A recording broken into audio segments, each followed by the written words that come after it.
오늘 말씀으로 오시는 예수 그리스도라는 주제를 시작하기에 앞서서 먼저 말씀의 어마어마한 위대함이랄까요? 그 어마어마한 존재감이랄까요? 그 부분을 먼저 언급함으로 시작을 할까 합니다. 구약 성경 맨 첫 권, 첫 장 제1절, 창세기 1장 1절에 이렇게 적혀 있음을 기억하시지요.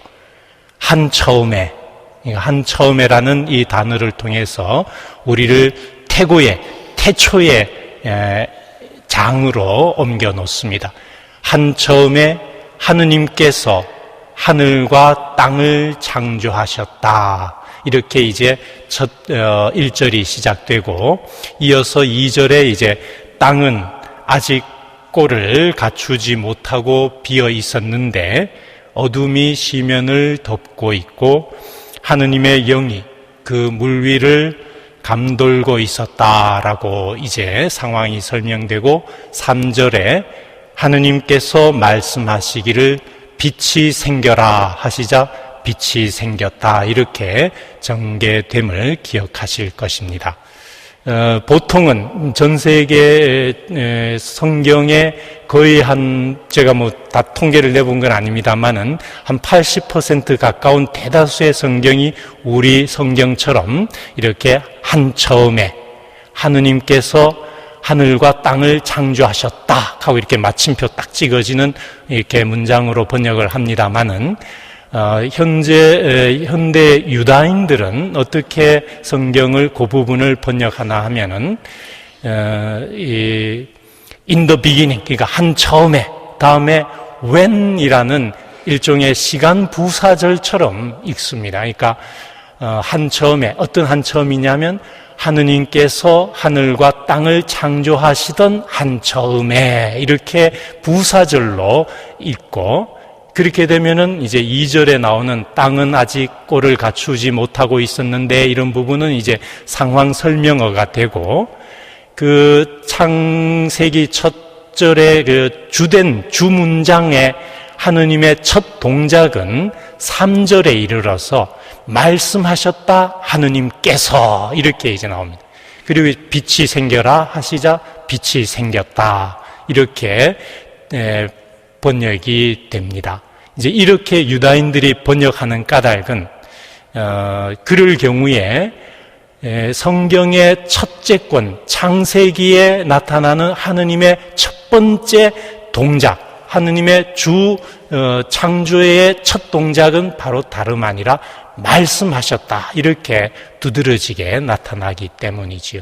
이러한 것을 소개해 드리는 까닭은, 성경 안에서 말씀이라는 것이 갖는 어마어마한 어떤 특별한 그 존재감을 좀 언급을 드리는 건데요. 그러한 그 분위기 안에서 요한복음 1장의 로고스 찬미가를 읽어보면 그 뜻이 새삼 의미심장하게 느껴집니다. 요한복음 1장은 이렇게 시작하지요. 한 처음에, 역시 그 창세기 처음에 나오는 그 표현, 똑같은 표현을 요한복음 1장 1절에 씁니다. 그래서 우리를 다시금 태고의 창조의 그 시원의 장면으로 우리를 인도해서 한 처음에 말씀이 계셨다.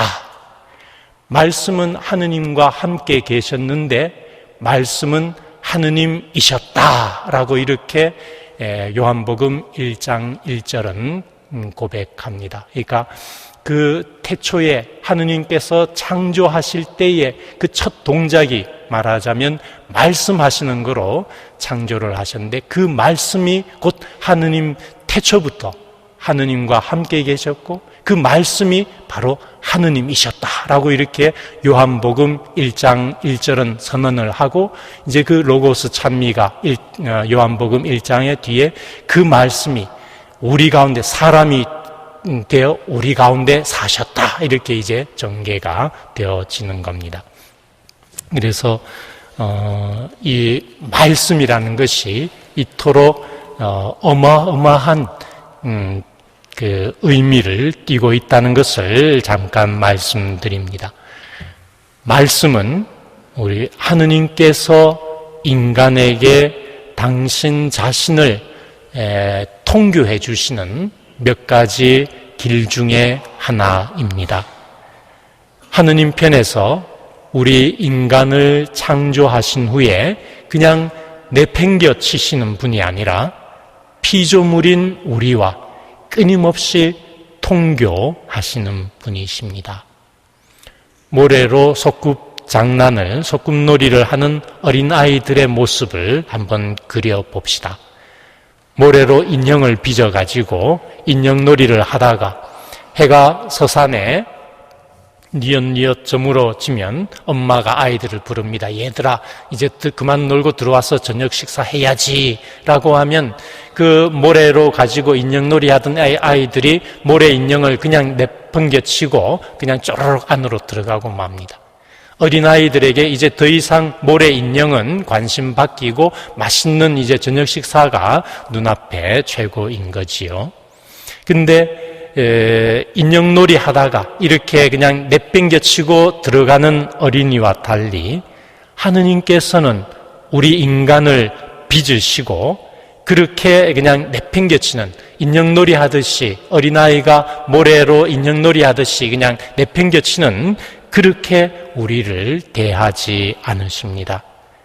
또 움직이지 못하는 모래 인형이 아니라 하느님 당신을 닮은 존재로 우리를 빚으셨습니다.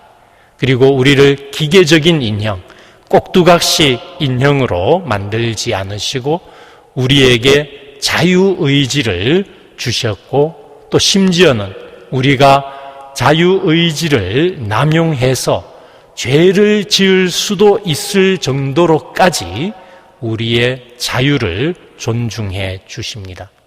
왜냐하면 자유는 사랑의 바탕이고 자유 없이는 사랑이 성립할 수 없기 때문입니다. 하느님께서는 우리 인간을 당신 사랑의 파트너가 될 수 있도록 창조하셨고 말씀을 건네시며 사랑의 통교를 원하시는 것입니다. 제가 고등학생 1학년 때 본당 수녀님께 이런 질문을 드렸던 기억이 납니다. 하느님께서는 왜 세상을 창조하셨습니까? 라고 이렇게 본당 수녀님께 여쭈었더니 본당 수녀님 대답이 하느님은 사랑이시기 때문에 세상을 창조하셨다라고 이렇게 설명을 주셨습니다. 그 당시 고등학교 1학년 때였던 저에게 하느님은 사랑이시기 때문에 세상을 창조하셨다라는 말씀이 충분한 어떤 답이 되지는 못했는데 나이가 들면서 또 삶을 살아가면서는 하느님께서 세상을 창조하셨다라는 것을 달리는 더 설명할 길이 없다. 사랑이시기 때문에 세상을 창조하셨다라고 밖에는 설명할 수 없다는 생각이 더더욱 듭니다. 하느님은 사랑이시기 때문에 우리를 창조하셨습니다. 그리고 사랑으로 창조하신 우리들에게 하느님께서는 끊임없이 통교하고 계십니다. 말씀과 성찬을 통해서 하느님께서는 당신 자신을 우리에게 통교해 주십니다. 그리고 그 말씀과 성찬을 통한 그 하느님의 통교가 우리의 미사가 되고 또 우리 편에서는 하느님과 통교할 수 있는 길이 기도라는 길이 또 있습니다. 그래서 영성신학자들은 하느님의 은총을 받을 수 있는 두 가지 길이 곧 성사와 기도다라고 말하기도 합니다. 구약 성경에서도 보면 하느님께서는 죄를 지은 아담에게까지도 통교를 하십니다. 선악과를 따먹은 후 나무 그늘 사이에 숨어있던 아담에게 하느님께서는 아담아 너 어디 있느냐라고 말씀을 건네십니다. 따먹지 말라는 선악과를 따먹고 불순명의 죄를 지은 아담이 스스로 하느님을 피하고 나무 그늘 사이에 숨고 또 그 웅크린 폐쇄 속에 스스로를 가두고 있을 때에도 하느님께서는 말씀을 건네심으로 그 아담에게 통교하시고 당신 앞으로, 빛 앞으로 아담을 이끌어 내시는 것도 하느님의 말씀입니다. 선악과를 따먹은 아담에게 벌을 주시지만 그 아담의 이야기를 포함해서 인류의 전 역사를 통해 보면 하느님께서는 징벌을 통해서 보다는 끊임없이 용서하시고 사랑하시는 모습으로 우리에게 다가오심을 봅니다. 하느님께서 말씀으로 우리에게 통교하신다는 사실은 어떤 면에서는 우리 인간 존재의 대단한 의미를 생각하게 합니다.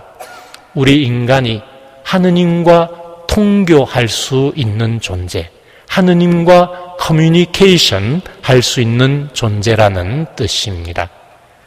옛날 제가 어느 낯선 골목길을 갈 때의 경험이 떠오릅니다. 어떤 잘 모르는 골목길을 이제 걸어가고 있는데 그 골목길이 T자처럼 이렇게 막힌 골목처럼 보이는 그 막다른 곳을 향해서 이렇게 걸어가고 있는데 그 막다른 곳에 대문이 있고 그 대문 위에 말하자면 그 슬라브식으로 대문 지붕이 장독대가 이렇게 마련되어 있는 그런 집이었습니다. 근데 그 대문 위 장독대에 어느 개 한 마리가 저를 향해서 굉장히 막 반가워서 어쩔 줄을 모르게 꼬리를 막 살살 흔들고 막 이렇게 짖는 모습이 굉장히 막 저를 반가워하는 모습이에요. 그런데 저는 그 동네도 처음이고 그 개도 알지 못하고 사실은 이제 개를 좀 두려워하는 편이기 때문에 개가 그렇게 저를 향해서 아주 너무 반가워하고 좋아하는 모습이 낯설었는데 그래서 혹시 뒤에 개 주인이 누가 따라오나 하고 뒤를 봤는데 아무도 없는 겁니다. 그래서 근데 그 개가 너무나 아주 제 개에 대해서 잘 모르는 제가 보더라도 그냥 좋아하는 정도가 아니라 너무 좋아서 어쩔 줄을 몰라 할 정도로 저를 향해서 그렇게 좋아하길래 아무래도 이상해서 다시 한번 뒤를 돌아보니 사람은 아무도 없는데 제 뒤에 다른 강아지 한 마리가 쫄래쫄래 오고 있는 겁니다. 그러니까 저 앞에 장독대 위에서 어쩔 줄 몰라하면서 좋아했던 개는 저를 좋아했던 게 전혀 저는 그 개의 안중에도 없고 제 뒤에 있는 그 강아지를 향해서 그렇게 이제 반가워했던 겁니다.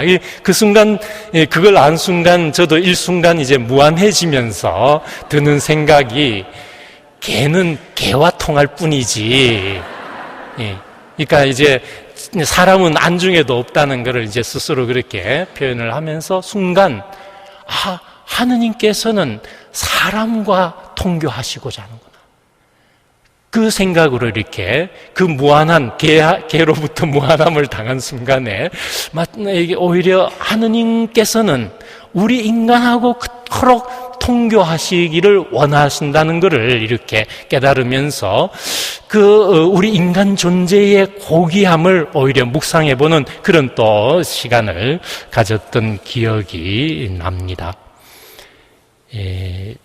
개는 개와 통교하지만 사람은 하느님과 통교하도록 불리운 존재입니다.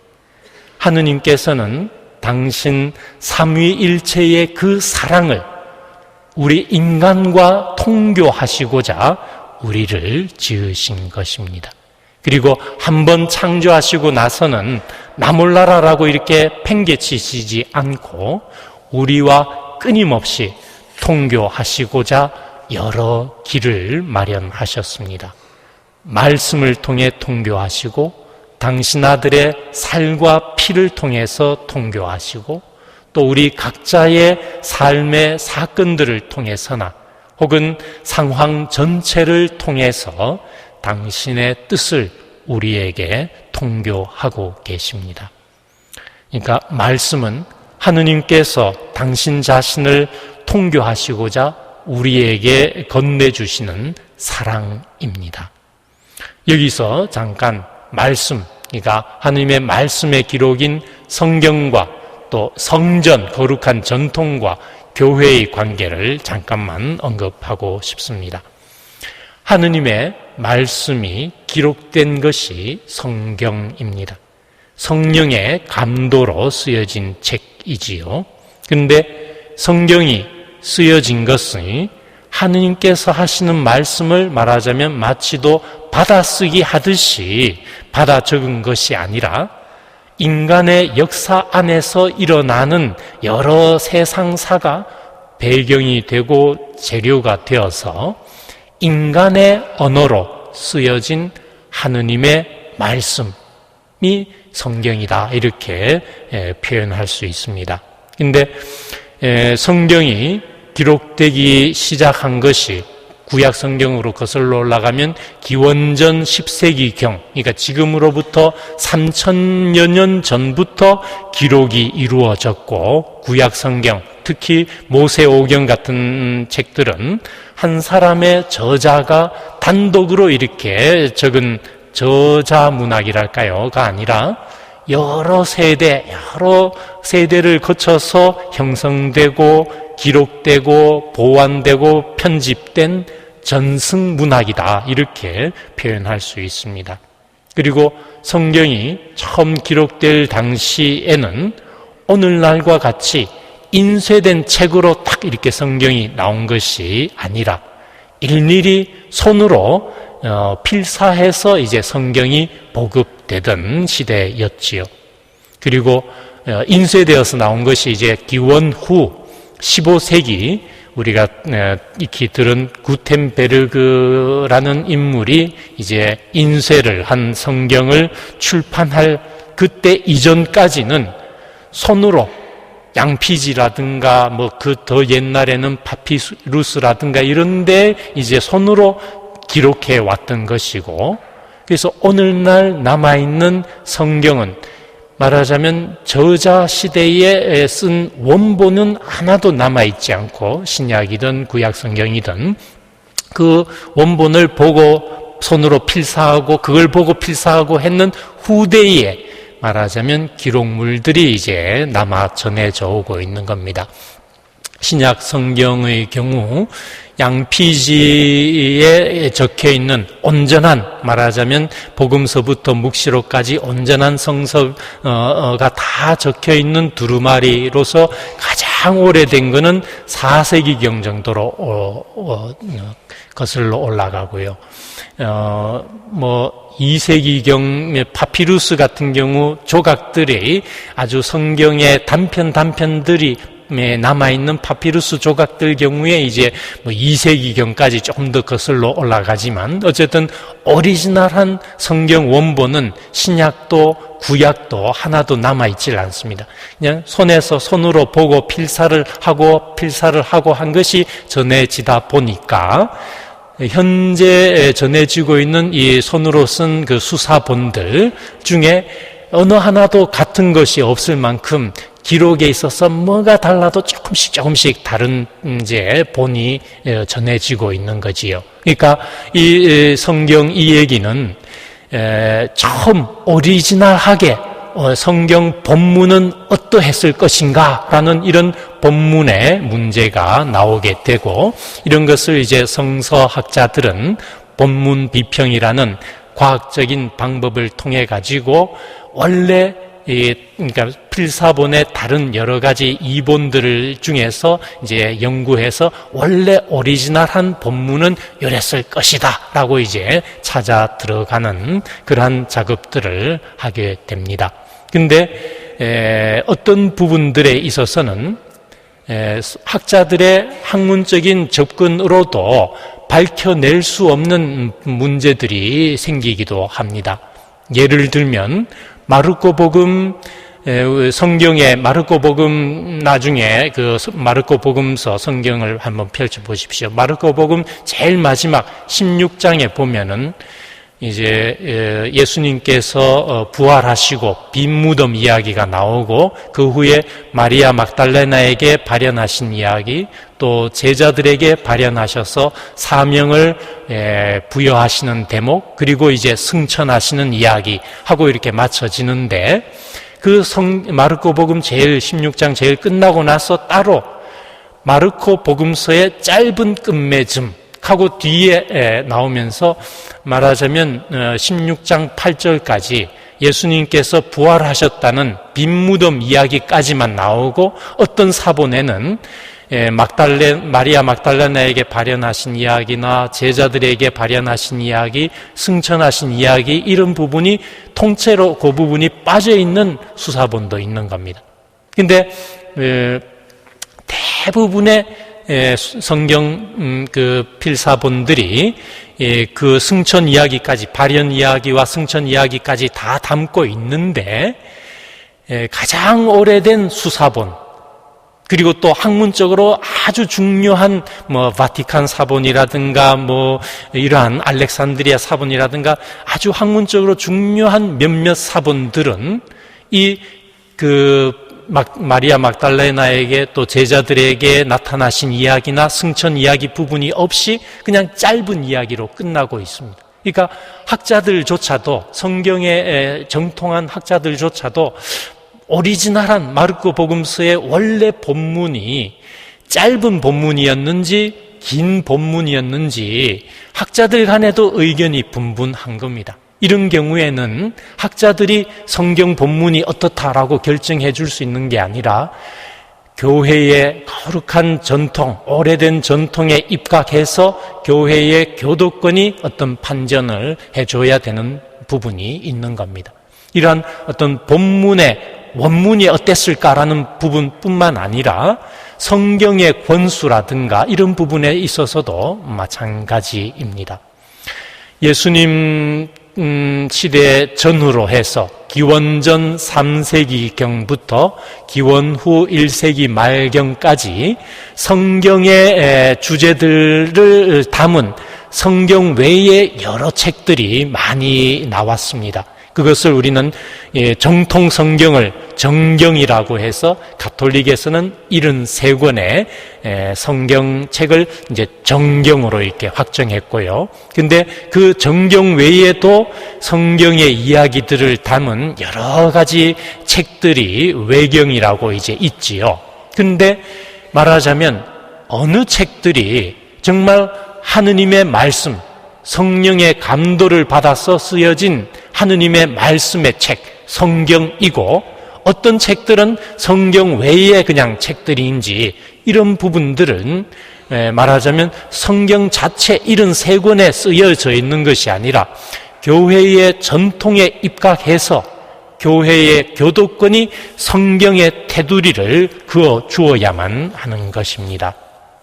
그래서 말하자면 개신교 일각에서는 하느님의 말씀만 중요하다고 이렇게 주장하면서 교회의 거룩한 전통이라든가 혹은 교회의 교도권을 인정치 않고 솔라 스크립투라, 오직 성경만으로라는 주장만 내세우기도 하는데, 이러한 태도는 옳은 태도라고 할 수가 없는 것입니다. 왜냐하면 성경은 하느님 말씀이고 하느님 성령의 감도로 쓰여진 책이지만, 성경을 성경이라고 어느 권까지가 정통 성경이라고 이렇게 선을 그어줄 수 있는, 판단을 내려줄 수 있는 전통이 필요하고, 그 전통 위에서 바른 판단을 내려줄 교회의 교도권이 필요한 것이지요. 그래서 교회는 거룩한 전통에 입각해서 성경의 73권을 정경, 정통한 하느님의 말씀의 책, 성경이라고 선언할 수 있었던 겁니다. 그래서 우리가 성경의 말씀을 읽을 때에는 이미 교회의 교도권에 순명하는 마음이 전제되어 있다고 할 수 있고, 또 사실 그렇게 교회의 가르침에 귀 기울이고 따르고 순명하는 자세가 바탕이 될 때에 하느님의 말씀을 더욱 바르게 읽을 수 있고 또 더욱 풍성한 은총의 열매를 캐낼 수 있다 하겠습니다. 하느님의 말씀이 교회의 거룩한 전통 위에서 성경으로 확정되어서 우리에게 전해져 있다 하더라도 우리가 그 하느님의 말씀을 접하지 않고 읽지 않는다면 그야말로 구슬이 서말이라도 꿰어야 보배라는 속담처럼 하느님 그 말씀의 보배를 우리가 누릴 수 없을 것입니다. 성경, 하느님의 말씀 우리가 읽어야 합니다. 아우스틴 성인의 경우를 생각해 봅시다. 젊었던 시절 아우스틴 성인은 진리를 찾아 궁구하면서 한때는 이방의 종교 만이교에 심취하기도 하고 또 한때는 세속적인 삶 안에서 진리를 찾기도 했던 아우스틴 성인께서 31살 정도의 나이대에 그리스도교 신앙에 결정적으로 회심하게 된, 귀의하게 된 계기가 바로 하느님 말씀이었다고 합니다. 아우스틴 성인 나이 31살쯤 어느 날 내면에서 들려오는 소리, 집어서 읽어라 하는 말씀을 듣고 성경을 펼쳤는데 그때 읽은 대목이 로마서 13장이라고 합니다. 여러분이 잠에서 깨어날 시간이 이미 되었습니다. 이제 우리의 구원이 더 가까워졌기 때문입니다. 그러니 어둠의 행실을 벗어버리고 빛의 갑옷을 입읍시다 라는 말씀이 나오는 대목들이지요. 흥청대는 술잔치와 만취, 방탕, 다툼과 시기 속에 살지 맙시다. 그 대신에 주 예수 그리스도를 입으십시오 라는 로마서 13장 그 대목을 읽으면서 아우스틴 성인이 결정적으로 회심을 했다고 하지요. 그러니까 젊은 아우스틴을 변화시킨 것은 말씀이었습니다. 물론 그 어머니 모니카 성녀께서 한평생을 오랜 시간 동안 눈물로 기도한 것이 배경이 되었고 힘이 되어서 하느님의 말씀이 이 아우스틴을 변화시킬 수 있었던 겁니다. 말씀은 아우스틴 성인뿐만 아니라 우리 수많은 사람들에게 힘을 주고 위로를 주고 또 마침내는 그 말씀을 만나는 사람들을 변화시킵니다. 말씀이 우리를 변화시키고 우리에게 힘이 되게 하려면 먼저 성경을 읽어야 합니다. 성경을 읽는 몇 가지 방법이 있지요. 사실 여러 방법으로 우리는 성경의 하느님 말씀을 읽을 수 있습니다.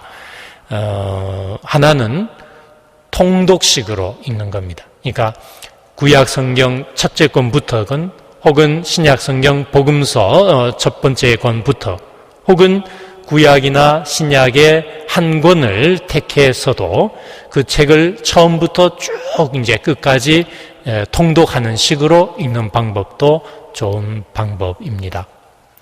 혹은 성경을 읽는 또 다른 방법은 공부식으로, 성경 공부식으로 스터디하는 거죠. 그러니까 성당에 있는 성경 공부반에 들거나 혹은 그룹으로 혹은 혼자서라도 말하자면 성경을 참고서도 주석서도 이렇게 참고하면서 공부식으로 공부해 나가는 것도 한 방법입니다. 혹은 성경을 필사해 보는 것도 한 방법입니다. 저도 사실 예전에 수도원에 있을 때는 필사를 안 해봤고, 주교품을 받은 후에 바쁘지만 조금 이제 필사를 좀 시작을 해봐서 아직 많이 쓰지는 못했습니다만은 필사를 직접 해보니 진도는 참 늦게 나가는데 대신에 참 큰 장점이 이게 눈으로 읽으면은 너무나 우리말이 자연스럽기 때문에 그냥 쑥쑥쑥쑥 지나칠 수 있는 부분을 쓰다 보면은 하나하나 그 말씀 하나하나가 이렇게 아주 폐부에 이렇게 깊이 들어오는 그런 느낌을 받을 때가 있습니다. 그러니까 필사라는 것, 손으로 써가면서 성경을 읽는 방법은 굉장히 시간이 오래 걸리고 힘든 방법이긴 하지만 또 눈으로 읽는 것과는 또 다른 깊은 의미를 느끼실 수 있는 것 같습니다. 또 필사 말고도 또 성경을 읽는 또 다른 방법은 그날의 미사의 독서와 복음을 그날 읽는, 미사 전에 미리 읽고 또 미사 때 강론으로 또 이렇게 보충하고 또 미사 후에 또 남아서 그 말씀을 또 묵상하는 그날의 미사 전례의 독서와 복음을 읽어 나가는 것도 좋은 독서 방법 중에 하나일 것입니다. 아니면 또 다른 쉽게 우리가 많이 하는 방법 중에 하나는 그날 성경을 그냥 이렇게 펼쳐서 눈에 들어오는 대로 혹은 마음이 닿는 대로 그 귀절들을 읽는 것도 하나의 방법이기도 합니다. 소아데레사 성녀의 경우도 종종 그렇게 읽었다 합니다. 소아데레사 성녀의 일화 중에 이런 이야기가 있습니다.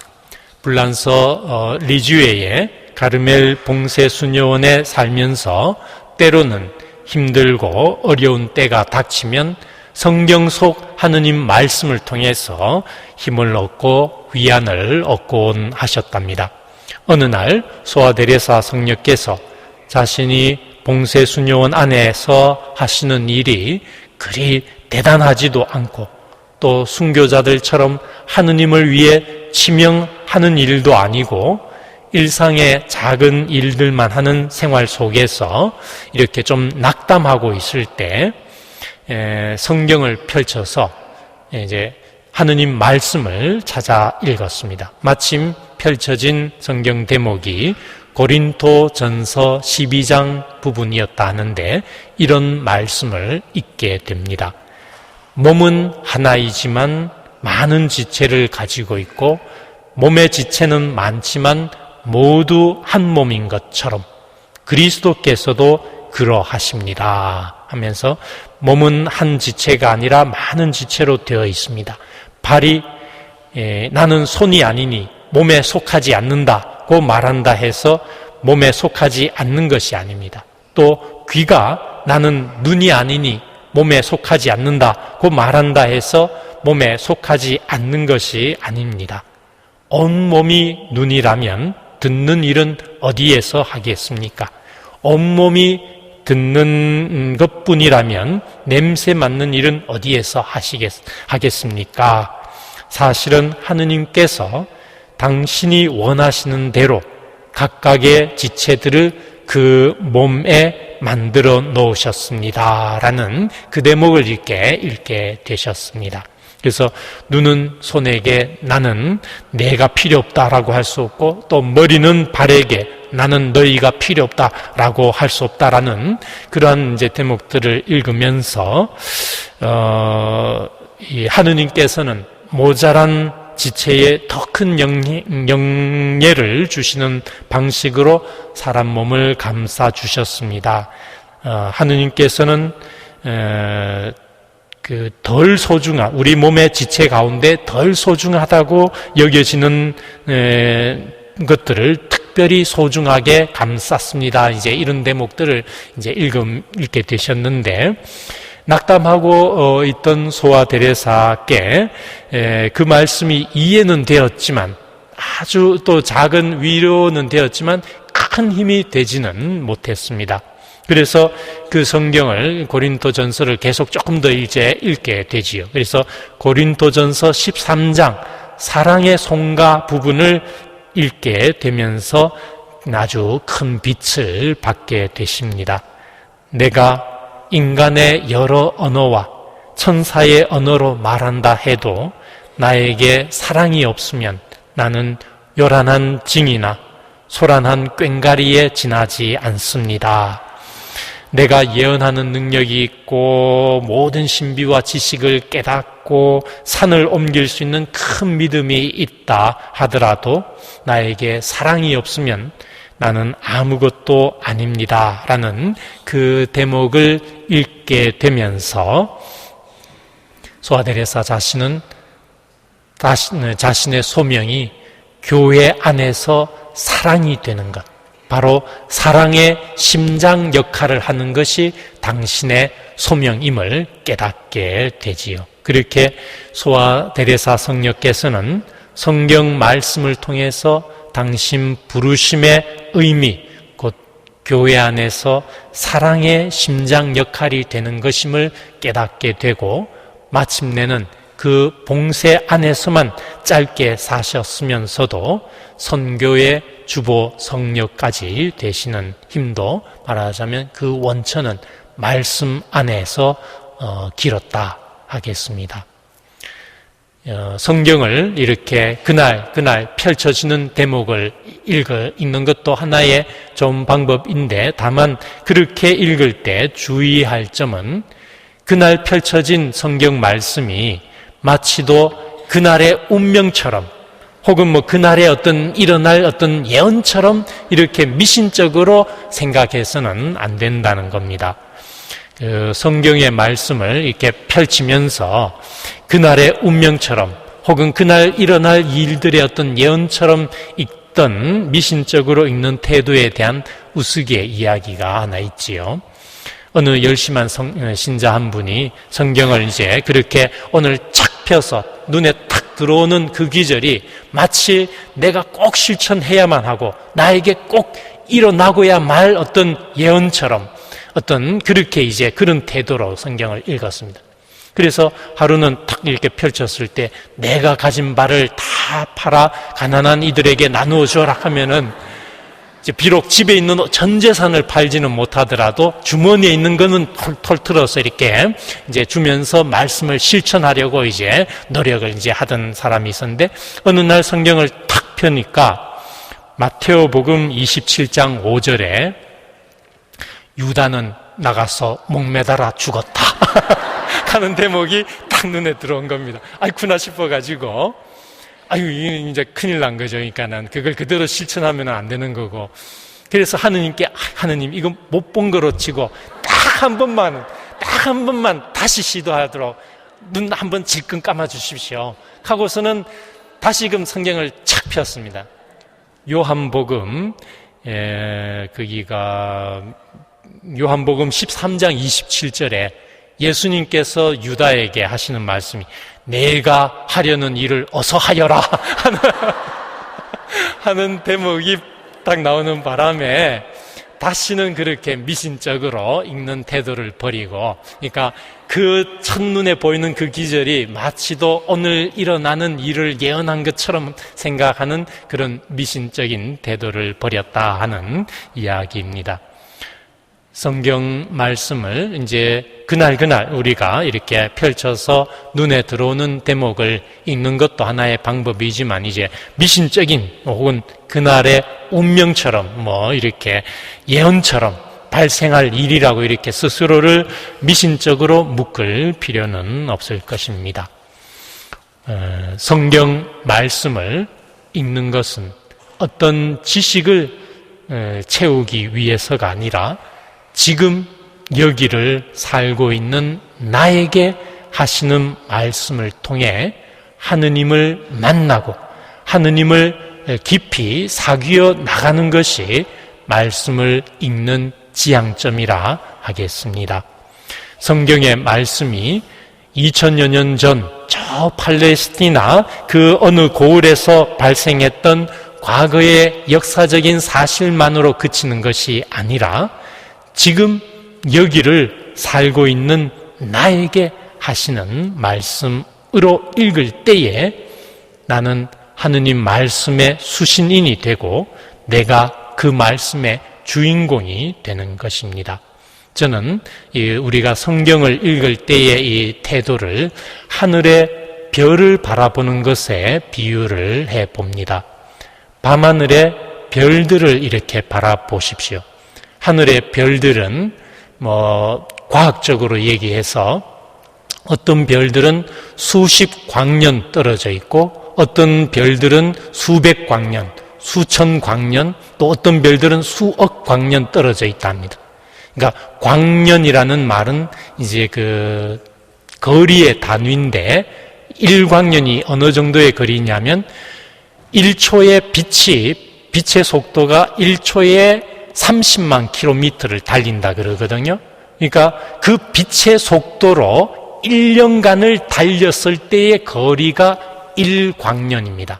그러니까 1광년이라는 거리가 어마어마한 거리죠. 그러니까 1초에 똑딱하는 1초에 빛이 30만 킬로미터를 달리니까 30만 곱하기 60 곱하기 60 곱하기 24 곱하기 365, 그러니까 어마어마한 그 거리죠. 그게 1광년입니다. 근데 별들이 수십 광년 떨어져 있고 수백 광년, 수천, 수억 광년 떨어져 있는 별들을 우리는 보게 되는 건데요. 이 말은 과학적으로 풀이하자면 어떤 얘기냐면은 어떤 별빛은, 그러니까 수십 광년 떨어져 있는 별빛을 본다는 것은 내 눈에 지금 보고 있는 이 별빛은 수십 년 전에 그 별을 출발한 빗줄기가 수십 년을 달려와가지고 지금 내 눈에 망막에 보이는 거고요. 수백 년, 수천 광년 떨어진 별을 보고 있다는 것은 그 빛은, 내 눈에 지금 보이고 있는 이 빛은 사실은 수백, 수천 년 전에 그 별을 출발한 빗줄기가 수백 년, 수천 년을 달려와서 지금 내 눈에 망막에 보이고 있는 겁니다. 이건 과학적인 얘기입니다. 수억 년도 마찬가지고요. 그러니까 내가 밤하늘의 별을 바라보는 순간 어떤 별들은 수십 년 전에 출발한 별빛이 내 눈에 지금 보이고 있고 어떤 별빛은 수백 년 전에 출발한 별빛을 내가 지금 보고 있고 어떤 별빛은 수천 년 전, 수억 년 전에 출발한 빛을 내가 지금 보고 있는 겁니다. 그러니까 나라는 존재가 밤하늘을 바라보는 순간 수십 년 전에 출발한 것부터 수천 년, 수억 년 전에 출발한 빛까지 내 한 존재, 내 한 눈에 말하자면 수렴되어서 보여지는 겁니다. 내 존재가 우주를, 하늘을, 별빛을 바라보는 순간 나는 말하자면 우주의 중심이 되는 거지요. 이건 과학적인 이야기입니다. 마찬가지로 우리가 성경을 읽을 때 그러한 자세로 볼 수 있다는 겁니다. 성경은 물론 쓰여지기가 3000년경에 쓰여지기 시작해서 구약의 어떤 책들은요. 그래서 예수님 당시 지나서 약 한 100여 년 정도, 기원 후 100여 년, 그러니까 한 1000여 년에 걸쳐서 지금으로부터 길게는 멀게는 3000년 전에 시작해서 짧게는 약 한 2000년 전에 쓰여진 책입니다. 그리고 거기에 등장하는 주인공들도 12사도들도 계시고 아브라함, 모세도 있고 여러 성조들, 주인공들이 다양하지만 그 역사적인 그 이야기들, 때로는 어떤 신화에서 빌려온 이야기들로서 끝나는 것이 아니라 바로 그 이야기들을 읽고 있는 순간 바로 그 말씀들은 지금의 나를 위한 말씀이기도 하다는 겁니다. 마치 밤하늘을 바라보는 순간 수십 년 전, 수백 년, 수천 년 전, 수억 년 전 별빛이 나라는 이 눈에 수렴되는 것처럼 내가 성경을 펼쳐서 읽는 순간 말하자면 성경은 바로 하느님께서 나에게, 내가 주인공이 되어가지고 나에게 들려주시는 하느님의 말씀이 되는 것입니다. 그래서 우리 이 말씀이, 성경 말씀이, 하느님의 말씀이, 성경에 쓰여진 말씀이 그냥 2,000~3,000년 전에 쓰여진 역사적인 그냥 옛날 이야기가 아니라 지금 여기를 살아가고 있는 우리 한 사람 한 사람에게 건네주시는 사랑의 통교라고 할 수 있겠습니다. 오늘 이야기를 이렇게 정리해 보면 말씀은 태초부터 하느님과 함께 계신 창조의 말씀이시고 바로 말씀이 하느님이시고 그 말씀으로 창조하셨는데 창조하신 까닭은 사랑의 분출이라고 할 것입니다. 사랑으로 지음받은 우리이기에 하느님께서는, 사랑이신 하느님께서는 우리와 끊임없이 통교하기를 원하십니다. 바로 우리는 하느님과 사랑으로 통교하도록 지음받은 존재이기 때문입니다.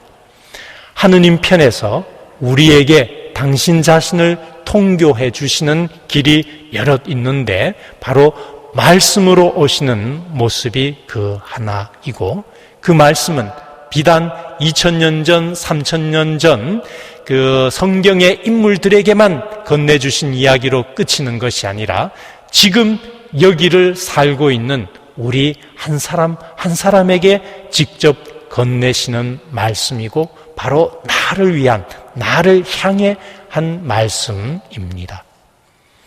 그래서 오늘 우리 말씀으로 오시는 예수 그리스도, 우리 성경의 말씀, 하느님께서 교회를 통해서 우리에게 전달해 주신 이 하느님의 말씀을 새롭게 읽으면서 우리에게 사랑으로 다가오시고자 하시는 그 하느님을 더 깊이 만나기로 결심해 봅시다.